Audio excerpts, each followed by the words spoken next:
Hello everyone and welcome back to this week's algebra graph theory seminar. This week we have Zeijlemaker talking about the diameter zero forcing number of some graphs in association schemes. Yes, thank you, Sabrina, for the introduction and also for having me as a speaker. So I'll be talking about the diameter and zero forcing number of a variety of graph classes. And this is based on joint work with my supervisor, Aida, Abiad, and with Simoens. So first of all, what are all these graphs that are in this insanely long title that I put on the first slide? Well, essentially, we're looking at graphs where the vertices are some kind of set-like object, and then edges are defined by the size of their intersection. So you've probably seen most of these graph classes before.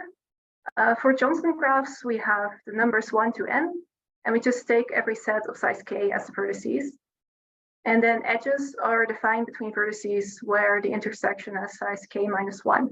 So they differ in exactly one element.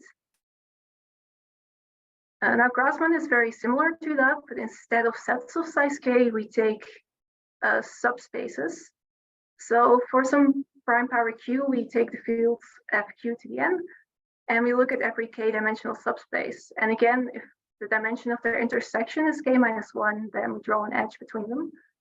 And as you can see here, I try to draw an example, but they get very large very quickly. So basically, the number of vertices is a Gaussian binomial. And then the third one we will be looking at is Hamming graphs. So here we take some alphabets of size q. So we can just say the numbers 1 to 0 up to q minus 1, and we just take strings of length n. And again, if they differ in exactly one spot, so their Hamming distance is 1, then we draw an edge between them. So I guess the most famous example would be a hypercube, where we take q to be 0, 1. Now, the graphs that we consider are actually slightly more general. So remember, we had this number where if the intersection was exactly that, then we draw an edge, and we're going to slightly generalize that. So we pick some set S of some set of numbers between 0 and k minus 1. And now we just say, so for Johnson, if the intersection between two vertices is in our set, then there exists an edge, and otherwise there's no edge at all. And so for Grassmann, the same thing. We just look at the dimension of the intersection. If it's in our set, there's an edge, otherwise no. For Hamming, we don't actually look at the generalized Hamming graph, but you could imagine you could do a similar thing where, if the Hamming distance is a certain number, then we have an edge in our graph. Now, first of all, why are we looking at these graphs? Well, from a theoretic point of view, these are very interesting because they're distance regular. So for this talk, it doesn't really matter in detail what that means, but keep in mind these graphs are very symmetric, so they have a lot of nice properties. And from a more practical point of view, these have many applications. So especially Hamming graphs, you've probably seen before in Hamming codes, designs, association schemes. So people have studied many different properties and parameters of these graphs. So this list I'm about to put up on the slides is certainly not exhaustive. But the first time in the literature, at least that we could find, that we see these generalized Johnson graphs is, oh wow, okay. So I see this is not the updated slides. This should obviously be 1987. They're not that old. If this is not updated, I think we'll see some more typos, unfortunately. But it was in relation to Hamiltonicity. So they studied whether these graphs had a Hamiltonian cycle, which is also an NP-hard property. And after that, a lot of other things followed. So for example, coloring, but also, which I find very interesting, I'm a spectrograph theorist, the spectrum. And so it turns out a lot of these graphs are not determined by their spectrum, which means they make isomorphism checking very difficult. But the one thing that is still missing is zero forcing. And for the generalized Grassmann graphs, also the diameter. So this is what we're going to look at today. So the diameter is a very straightforward parameter, I think most of you know. So we just take the largest distance between any two vertices of the graph. Just to address the elephant in the room, yes, this is polynomial time computable in theory. but the graphs that we have are very, very large. And of course, it would be nice to actually just have a closed expression for it. So that's what we're aiming for. And now zero forcing is a more intricate parameter. So suppose we have a graph and a certain set of the vertices is colored. So let's say we make them orange. So in this case, we pick these two vertices. And now we have this color forcing rule that allows us to color more vertices. So this is kind of a propagation process. So if an orange vertex has exactly one uncolored neighbor, then we can also color it. So this, for example, is not allowed because this guy has two uncolored neighbors left. But we could do something like this. So this one forces orange. Now you can imagine this keeps going, and in this case, finally, this is allowed now. So here we can force the entire graph to be orange. And the minimum number of starting vertices that we need is actually the zero forcing number. And here, since this graph has degree 2, you can easily see that 2 is really the minimum. But in general, this is MP hard to determine. Zero forcing has a kind of interesting history in the sense that it already appears in other fields of study. It just wasn't really referred to as zero forcing. So for example, in relation to power networks, where to place like monitoring units so that you kind of have an overview of the entire network. This was already formulated as a graph problem that's equivalent to zero forcing a very long time ago. And it also pops up in relation to quantum systems. But it really gained interest in the mathematical community after the AIM workshop. So there it was introduced as an upper bound for the minimum rank of a graph, which is also a difficult to compute parameter. And actually in the same year, there's also a very short note from Alan, which has the same remark on this property, but this is not actually published. So it's not entirely clear whether these two works are related and whether they knew about each other. As you all know, the minimum rank of a graph is related to the nullity. And since I come from the field of eigenvalues, I like to talk about the nullity instead. So suppose we have a graph with an adjacency matrix. What we would like to consider is a more general kind of matrix, which is still symmetric, but we're allowed to replace all the ones of the adjacency matrix by whichever number we like, as long as it's not 0. And then also we can place whatever we want on the diagonal. And now the question is, under these restrictions, what matrix should I pick so that eigenvalue 0 has largest multiplicity? And so I'm not going to give an exact proof of what this has to do with zero forcing, but just to give you an idea of why this might be called zero forcing, this process. So suppose for this graph we had before we take such a matrix. So wherever we had 1 in the adjacency, we put some number, and we can also put something on the diagonal. Now this gives us some linear equations if we're trying to find an eigenvalue for an eigenvector for eigenvalue 0. And suppose these two orange vertices we put 0 in our potential eigenvector that we're trying to find.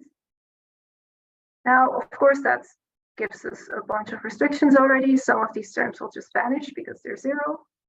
And we see that as a result, actually, we get another 0 entry. And very conveniently, this is this exact same vertex that was forced before. Now, of course, this keeps going. So this propagates to x5, which should now also be 0. And then finally also x1. So note from this first equality, we actually don't learn anything because a11 is on the diagonal. So that could be a 0 or a 1 or whatever we want. But yeah, as a result of these two zeros, actually this entire eigenvector has been forced to be 0. So this is sort of a very vague idea of how you could see this connection. And actually in this workshop, they proved, rigorously that for any field that you have, the zero forcing number is an upper bound on the maximum nullity. And this is also something that we will use throughout this talk. So many variations of zero forcing have been introduced, some also in relation to specific type of matrices of which we could determine the nullity. We're not going to go into much detail. One I want to mention is just the connected zero forcing number, where we just require that the starting set induces a connected subgraph. And most of the results that we see here today are actually also valid for connected zero forcing. But this is, of course, more restrictive. So in general, your zero forcing number would go up. Another variant is skew zero forcing. So instead of just looking at the neighbors of a vertex and checking if there's one uncolored one, we just take away all the colored vertices and look at the components that we have left in the remaining graph. And if in any of those components we have one unique uncolored neighbor, then we're already allowed to force. So what we did before, this guy on the left, is actually allowed now. So you essentially have the option of like putting restrictions on your starting sets or loosening your forcing criteria. Now, since this parameter is NP hard, we don't know it for many graph classes, but for some very simple graphs, it's known. So paths, cycles, complete graph. You can take all kinds of graph products of these. And computationally, we can also compute it for example, interval graphs, unicyclic graphs. But you can see that most of these graphs are quite simple. So for more intricate graphs, it's generally not known. And this is also why we wanted to focus on a somewhat more interesting family, which is, on the one hand, still a bit symmetric, but yeah, a bit more interesting than these.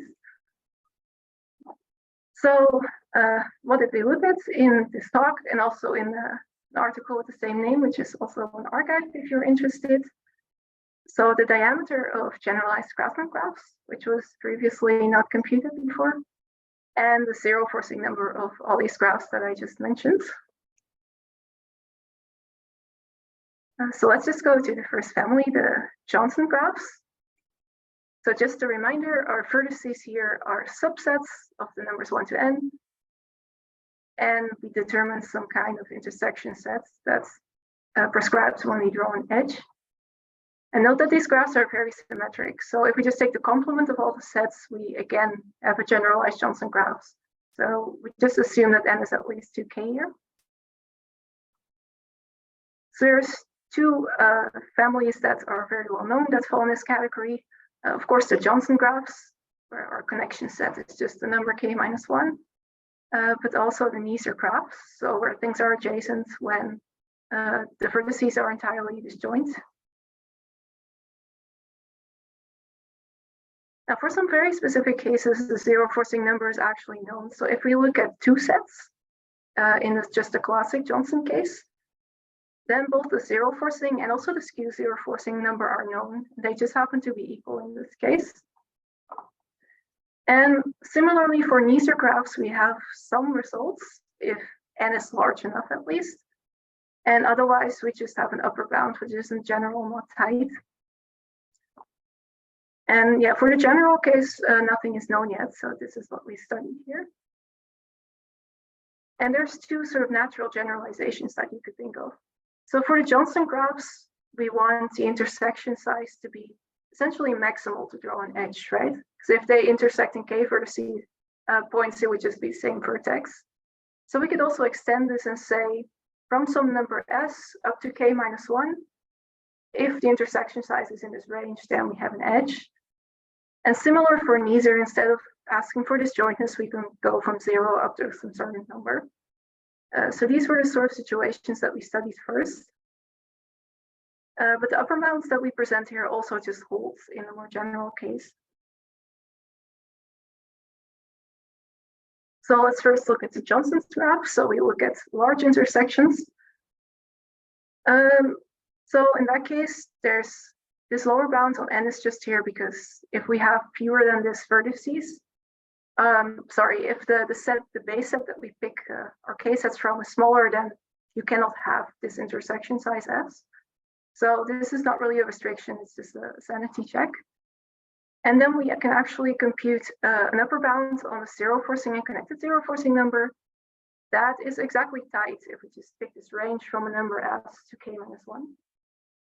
And since these graphs are a bit finicky to work with, I just want to show the idea behind this on the classic Johnson graphs. And there's sort of a common denominator in all these proofs for zero forcing that in general, the upper bounds are easy. And I put this in quotes because this is obviously not true. But if you find a construction, then you always can show that you need at most that many vertices. But lower bounds are in general quite difficult. So zero forcing itself was introduced as an upper bound of maximum nullity. So maximum nullity, you could think, is perhaps even harder. So as a lower bound, that's very difficult to use. And in general, any lower bound on zero forcing will be some other NP-hard parameter in general. So what we use in this case is something called Grundy domination, and I'll explain later what this is. So first for the quotes on easy part. So just suppose as an example, we have this graph. So we take the numbers 1 to 4, and we look at sets of size 2. So what we can take is we can color everything except the vertices that have a 1, but not the number 2. So here that's 1, 3, and 1, 4. And how do we force those? Well, we look at the vertex that is essentially the same, but with a 1 replaced by 2. So 1, 3 would be forced by 2, 3 here. Now, of course, you still need to prove that this works, but you can show that this is indeed a zero forcing set. And it's actually some kind of stronger zero forcing set in the sense that all these forces can happen at once. So it's not like our example where we sort of have this fixed order or have to do forcing, but this basically just can all happen in one single step.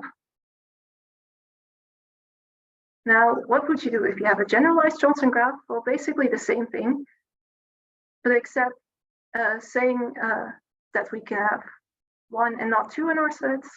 We just say, okay, the first k minus s elements have to be in our sets. Next k minus s elements cannot. And you can basically show that this can be proved in a similar way. So yeah, we have an upper bound that holds for Johnson graphs, for generalized Johnson graphs. Then the interesting question is, of course, is it tight? And for this, we use Grundy domination. So in general, in a graph, a vertex is said to dominate its close neighborhood, so itself and all of its neighbors. And the problem of dominating set is that you want to pick vertices such that your entire graph is dominated. And Grundy domination essentially looks at, okay, if we have some kind of greedy algorithm which tries to do this, what's kind of the worst case scenario that can happen? So if we try and pick a sequence of vertices where every time we dominate something new, how long can that sequence be? So for the star here, we could dominate very easily, just pick the middle vertex. But we could also do something that's perhaps not so smart. We pick one of the outer ones and then another, and we can actually pick 4 vertices before everything is dominated. Now, how is this related to zero forcing? Well, there's a slightly stronger variation of Grundy domination that we can kind of see as a dual. So the number of vertices minus the C Grundy domination number is actually the zero forcing number of a graph. And the only difference in this variant is that every time you dominate something new, it must be something other than yourself, basically. So for this, for our purposes, it's just good enough to know that normal Grundy domination gives us a lower bound, and that's what we're interested in. But it's interesting to see that there's also some kind of duality kind of principle for zero forcing. How do we use this? Well, first of all, some terminology. So when a vertex gets dominated for the first time, we say that it's being footprinted. So we take a Grundy dominated sequence in our graph. So suppose we have the same graph again, the longest we can go is 2 here. So we can pick 1, 3, and then everything is dominated except this vertex 2, 4 here. So we also pick 1, 4. And what we do is we pair every element of this sequence with something that it footprints. So for 1, 3, for example, well, it dominates all of these guys. So we could pick 1, 2, for example, here. Now for 1, 4, we only have one option left because these other ones were already dominated in the first step. But 2, 4 is new, so we can pair it with 2, 4. And for us, it's actually useful to look at the complements. So instead of looking at this vertex and the vertex that it dominates, we take the complement of this vertex that we dominate. Why do we want to do this? Well, in set theory, I guess a lot of you have seen this before, there's something called Paul's theorem, which basically says if you have pairs of sets that have a certain size requirement on the intersection, then there can only be so many of them. And this is exactly what we can use here. So if we look at a vertex and the complement of its partner, we know that they intersect in at most one point, because they must be either adjacent or they're the same vertex. So if we go to the complement, their intersection has size at most one. But if we look at a vertex and one of the paired ones further down the list, we know that these are not neighbors. This one cannot dominate that one. Otherwise, it would not be footprinted later on. So those intersections must be at least two. And so we can use a skew version of Paul's theorem that gives us a lower bound for zero forcing by just giving an upper bound on how large this Grundy sequence can be, the sequence of pairs of sets. So this is sort of the idea of how we can prove this. And this works very well for this generalization of Kneser graphs. So we have some range from a number s up to k minus 1. And if two vertices have that intersection, then we draw an edge. But remember, there was also this other subfamily of Kneser graphs where if things are disjoint, we draw an edge. And so this is sort of the other end of the spectrum that we also wanted to study. So in this case, we consider a connection set S where we have some numbers from 0 up to s that determine our adjacencies. In this case, actually, it turns out that zero forcing is a lot more difficult. So we can find an upper bound, again, also for connected zero forcing. And here it's actually independent of n, which is somewhat strange. But it has this sort of strange boundary condition of n has to be a certain size. And you could wonder, of course, okay, is that necessary? So what if we pick some other allowed kind of parameters? Does it still work? So we tried to test this computationally, and it seems actually that we can get rid of this. So our conjecture is that our bound, which you see here, is just in general true for any value of n that is at least 2k plus 1. And we actually found a construction for when our intersection set is just the number 0 and 1. But even then, just proving it is a zero forcing set is very, very difficult. So basically, to give you a general idea of what this would look like, so in the other scenario, we had a very easy zero forcing process. We pick a number of vertices, everything gets forced at once. And here we kind of have two sets and some vertex in between that's kind of a bottleneck. So essentially, we first force the entire first set. That allows us to get rid of this annoying vertex that's kind of blocking progress. And then that forces the entire graph. And that's kind of what the structure of our construction looks like. And as soon as n is somewhat smaller, this is no longer possible. So if you try and, say, by computer, get an example of a zero forcing set, it kind of tick-tocks in between both of those sets, and you sort of lose this linear forcing process. So while we very strongly believe that this conjecture should be true, we're still looking for a proof to confirm this. But at the very least, with a very small edge condition, we can say that this is an upper bound for the zero forcing number. And you can find the matching lower bound again using Paul's theorem. So you can do something very similar, except you no longer need to take the complement. You just basically use it straight out of the box.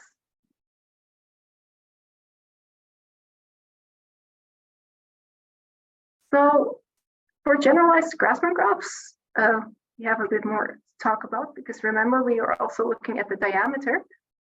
So here we have graphs where every vertex is a subspace over FQ of dimension k. And again, this is very symmetric. So we may as well assume that n is at least 2k here. So in generalized Johnson graphs, the diameter and girth are actually already known. This was computed previously. And very recently also the odd girth and generally more information about the distance function. And so since generalized Grassmann graphs are so similar, we thought it would be interesting to do the same thing. And note that if we choose Q to be 1, then essentially we get the Johnson graphs again. So our results also imply this. And in some way, it is actually, well, I don't want to say easy, but somewhat easier to look at these Grassmann graphs, even though that seems very counterintuitive. Because if you have, say, a number of subspaces, and you want to find another one that is disjoint from all of them, except obviously in zero, you actually have a lot more options than if you're just looking at subsets. So there's actually this folklore lemma that gives this intuition a bit more shape. So given some number of K spaces, we can always find another one of required size that intersects all of them trivially. Why is this important? Well, first of all, let's just state the main theorem. So we only really depend on the minimum entry of our set S that we chose. And then the diameter is either one of those two things. So if 0 is in there, it's 2. If 0 is not in it, then we have K over K minus S. And note that this S is 0, so vertices are connected when they're completely disjoint.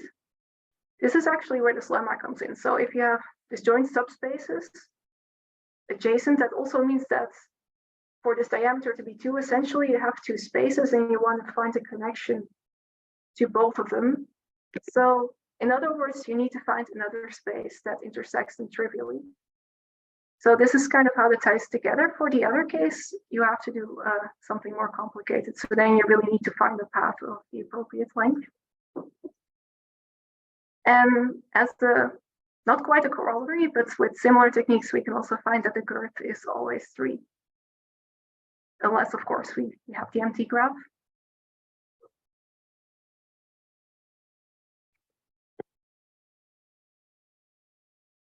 So for the zero forcing number, actually, things are very, very similar to the Johnson case.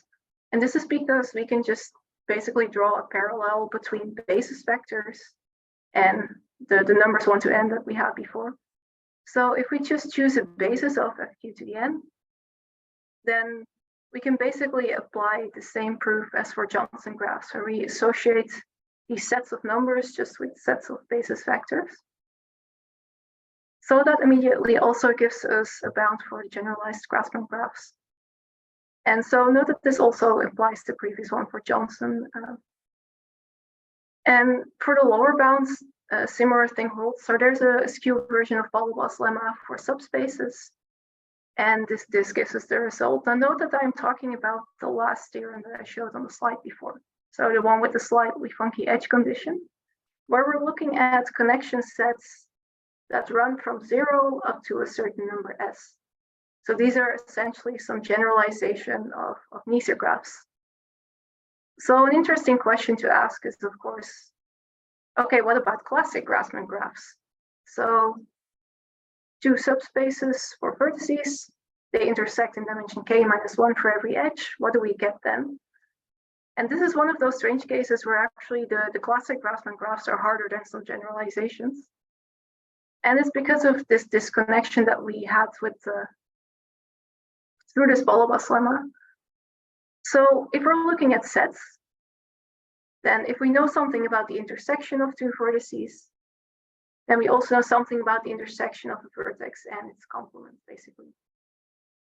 If you're looking at subspaces and you're looking at the dimension of the intersection, this is no longer true. So this lower bound that we had, this connection so between this Grundy sequence and then through Ball-Ball's lemma to zero forcing, we don't have that anymore. And if you just check this for some examples, actually, you'll see that the zero forcing number is actually lower than this lower bound. That's no longer true. So for classic Grassmann graphs, this technique definitely does not work, and we need something different. And so we tried a different technique of making a table of computational entries and staring at it long and hard. And unfortunately, so far, that hasn't really led to something yet. So this is definitely an open problem that we have in mind to think about later. Now, finally, Hamming graphs. So this is actually perhaps the most interesting case, because the first thing we had at the start of this project was an upper bound on the zero forcing number of Hamming graph. And this is somehow how this whole project started and took shape. And then the very last thing we proved is actually the lower bound. So we got very optimistic about, we have an upper bound, this is easy, and it turns out that this was probably the hardest case. So just a reminder, what were the Hamming graphs again? We have some alphabets of size q, and we just take all strings of length n. So you can keep in mind this example of the Hamming cube if q is 2. Now in the two sort of base cases, the zero forcing number is known exactly. So if we set n is 2, we sort of get this lattice. And for this, we can easily compute it. If we set q to be 2, we get the hypercubes, for which you have to take exactly half of the vertices to force the other half. So we can actually show that the general zero forcing number is also exactly computable.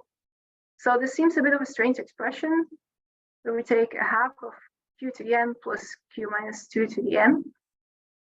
So what you can essentially think of is like, if you imagine a Hamming graph as sort of a cube, you take like the inside and half of the outer shell. So that's intuitively where this number comes from.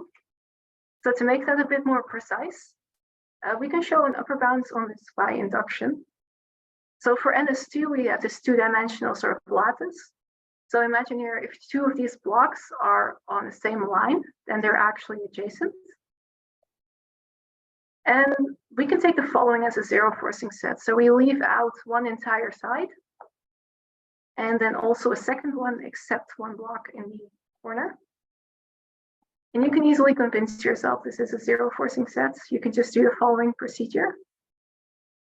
And what's actually important here for our induction is, first of all, we don't use any of these inner vertices for forcing. So if we call this the core, let's say, all the vertices that are not on the outer edge, you can see that those don't force anything. They're not used as pivots to color any of these blocks, but they are all colored from the beginning. So if we take this example and we try and step it up to 3D, then we can do that as follows. Because Hamming graphs are essentially just taking q copies. Sorry, let me rephrase that. The Hamming graphs are essentially just taking an n-fold Cartesian product of the complete graph. And so if we have the Hamming graph of dimension n-1, we just take the Cartesian product with the complete graph to get the next. So what that means in practice, if we look at our sort of square that we had before, is that we take q copies of it and we put these slices alongside each other. So we get this cube. Now, what do we do with the zero forcing set? So for every slice, except the last, we take the same zero forcing set as before. You see that up in the corner. And for the last one, we remove this inner core.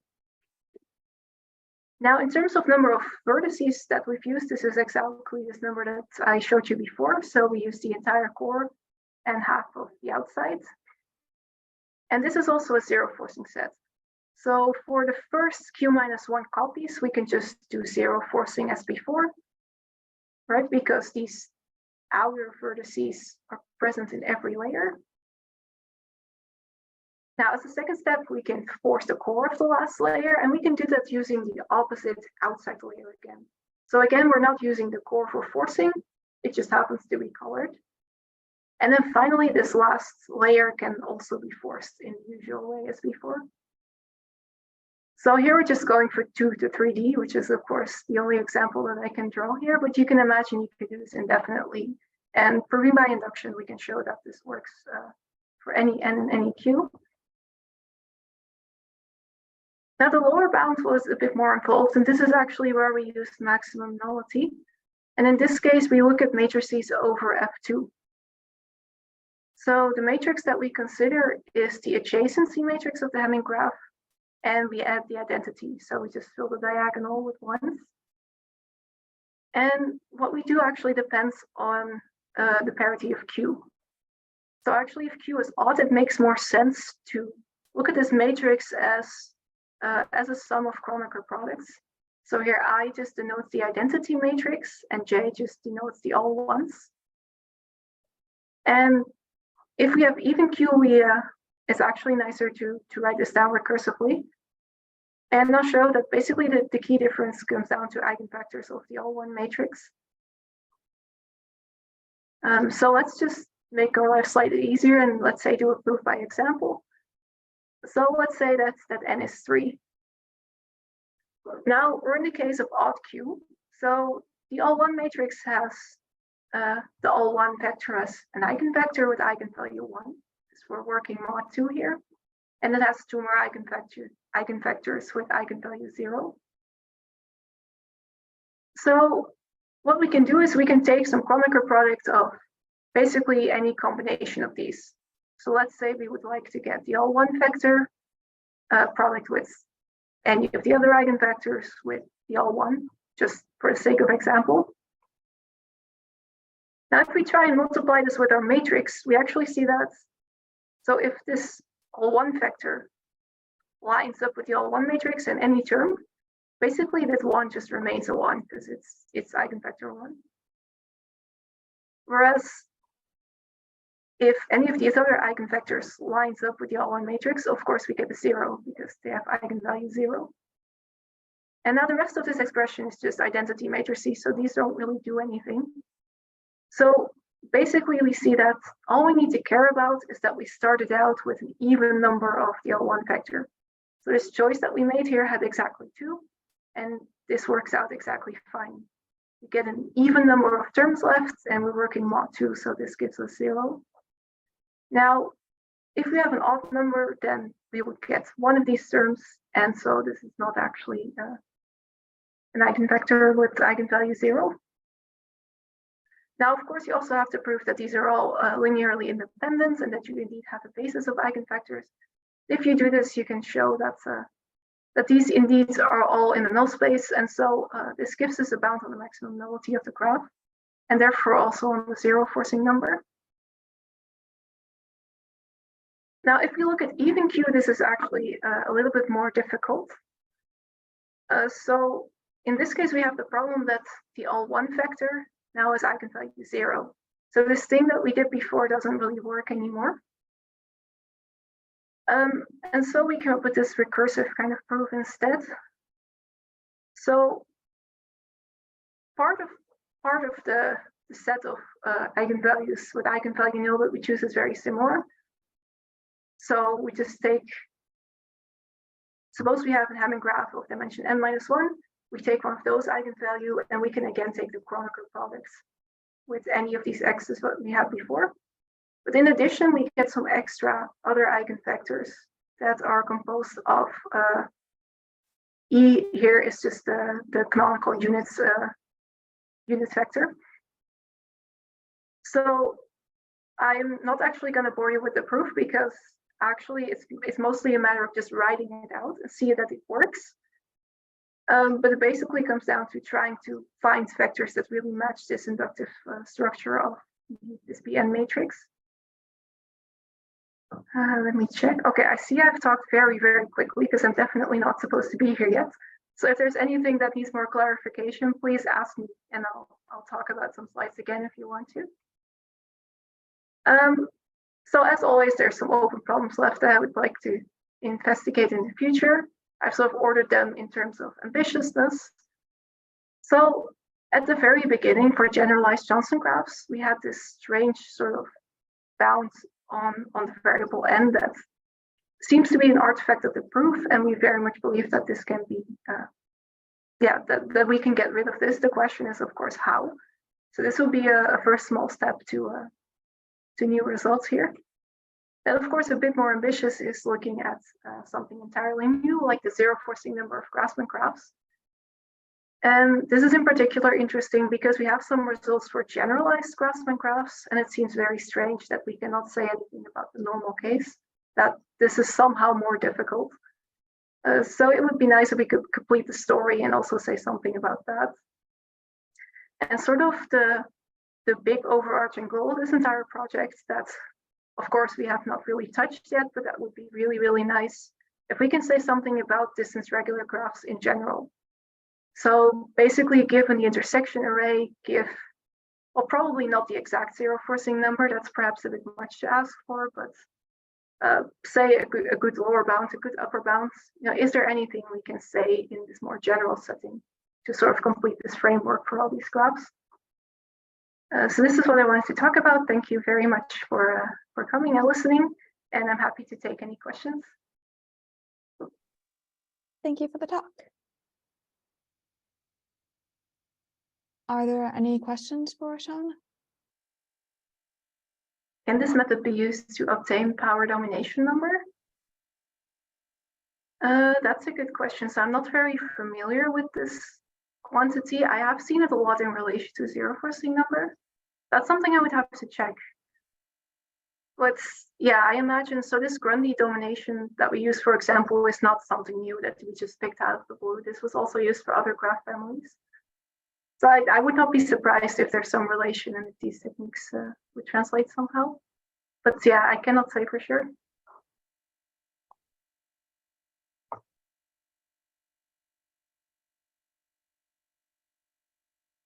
And also thank you, Chris and Aida.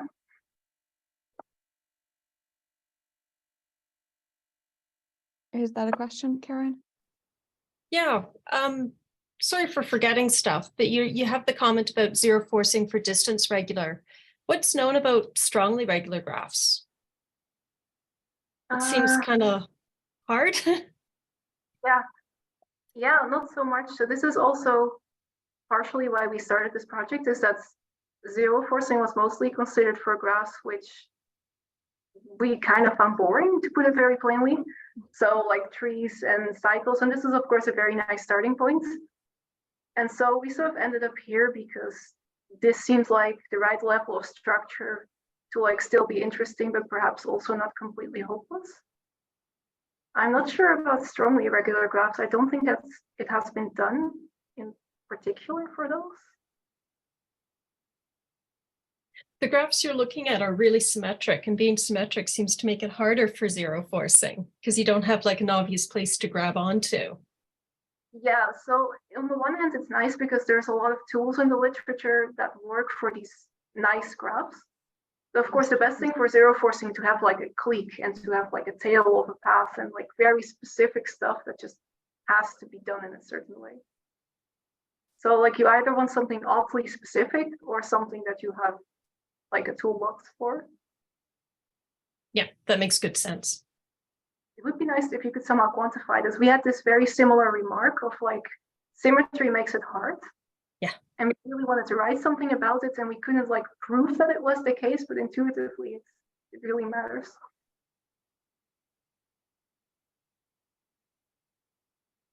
Well, thank you.